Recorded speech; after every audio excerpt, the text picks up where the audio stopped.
আসসালামু আলাইকুম, ঈদ মোবারক। সবাই কেমন আছেন? নতুন আরেকটি ভিডিও নিয়ে চলে এসেছি আমরা ওএম মিডিয়াতে।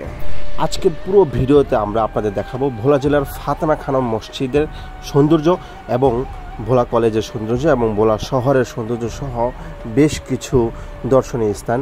পাশাপাশি ভোলা জেলাতে ফুল গাছ কিনতে কতটা কষ্ট করতে হয়, পরিশ্রম করতে হয়, তার একটা ছোট্ট বার্তা দেব। চলুন দেখে আসি, ঘুরে আসি। পুরো ভিডিওটা দেখুন, ভালো লাগলে সাবস্ক্রাইব করুন, লাইক করুন, কমেন্ট করে পাশে থাকুন।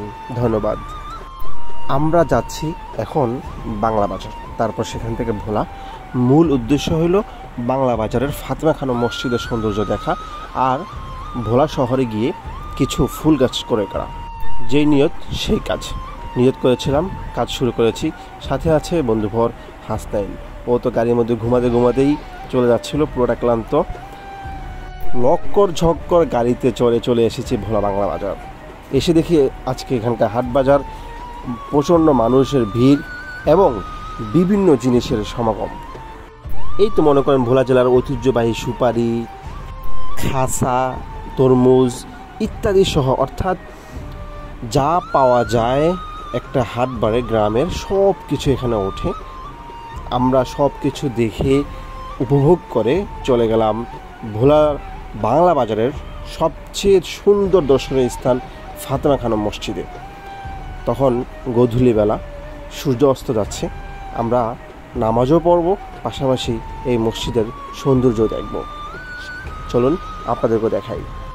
প্রথমে আমরা মসজিদের বাইরে থেকে দৃষ্টিনন্দন দৃশ্য উপভোগ করলাম।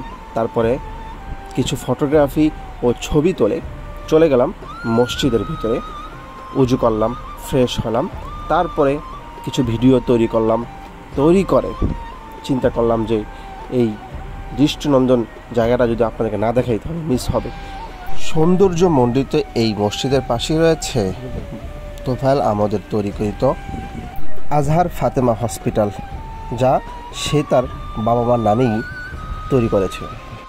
এই মসজিদের বাম পাশে রয়েছে একটি মুক্তিযুদ্ধ জাদুঘর, যেখানে আছে দৃশ্যনীয় অনেক কিছু দেখার। তারপর আমরা এই মসজিদের সৌন্দর্য উপভোগ করে ছুটে চললাম ভোলা শহরের উদ্দেশ্যে। বাংলা বাজার ভোলার প্রশস্ত সড়ক, দুই পাশে সারিবদ্ধ সবুজ গাছপালা, বিশেষ করে ভোলার ঐতিহ্যবাহী সুপারি গাছ, এজন্য অন্যরকম এক সৌন্দর্য। আমরা উভয়ে সিএনজিতে চড়ে ভোলা শহরের এই প্রসিদ্ধ রাস্তার দুই পাশের সুন্দর সুন্দর দৃশ্য উপভোগ করতে করতে ছুটে চলছি ভোলা জেলার সবচেয়ে বড় জায়গা ভোলা শহরের উদ্দেশ্যে। পাশে থাকা হাসনাইন ঘুমিয়ে ঝিমিয়ে সব কিছু মিলিয়ে সে ছুটে চলছে। আমি ভোলা জেলার ঐতিহ্যবাহী এই ভোলা কলেজ এবং সুন্দর সুন্দর বাড়ি, ভোলা শহরের ঈদগাহ এবং আরও খুবই জনপ্রিয় দর্শনীয় স্থান উপভোগ করতে করতে ছুটে চলছি আপনাদের সাথে নিয়ে। আমার সাথেই থাকুন। অবশেষে আমরা আমাদের মূল গন্তব্যে চলে আসলাম। মূল গন্তব্য হলো গাছপালা ক্রয় করা, কিন্তু মাগরিবে আজান দেওয়ায় আমরা আবার চলে আসছি ভোলার সবচেয়ে সুন্দর মসজিদে। এই মসজিদের নাম নিজাম হাসিনা ফাউন্ডেশন মসজিদ। কয়েক হাজার কোটি টাকার ব্যয়ে নির্মিত এই মসজিদটি খুবই দৃষ্টিনন্দন। বিভিন্ন কালারের বাতি, বিভিন্ন দেশের পাথর দ্বারা তৈরি এই মসজিদ ভোলার যে কারোই মন কাড়ে। আমরা এখানে এসে উজু ও ফ্রেশ হয়ে চলে আসলাম মসজিদের ভিতরে। তারপরও চিন্তা করলাম মসজিদের উজুখানা যদি আপনাদেরকে দেখানো যায় খুবই ভালো হবে।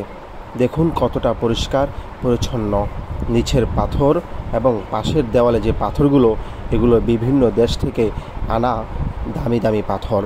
আপনারা উপভোগ করুন। সবচেয়ে সুন্দর এই মসজিদের এই মিনার আর গম্বুজটি, যা আমরা আপনাদেরকে দেখানোর চেষ্টা করেছি। মসজিদের উজুখানা, ওয়াশরুম সব কিছু পরিষ্কার পরিচ্ছন্ন। তারপর আমরা চলে আসলাম মসজিদের ভিতরে। মসজিদের ভিতরের দৃশ্য তো মন কাড়া। মসজিদের ভিতরের দৃশ্য উপভোগ করে নামাজ ও সুন্নত আদায় করে আমরা বের হয়ে আসলাম। বের হতে হতে আমরা মসজিদের সুন্দর সুন্দর জায়গাগুলো আপনাদের দেখানোর চেষ্টা করছি। উপভোগ করুন।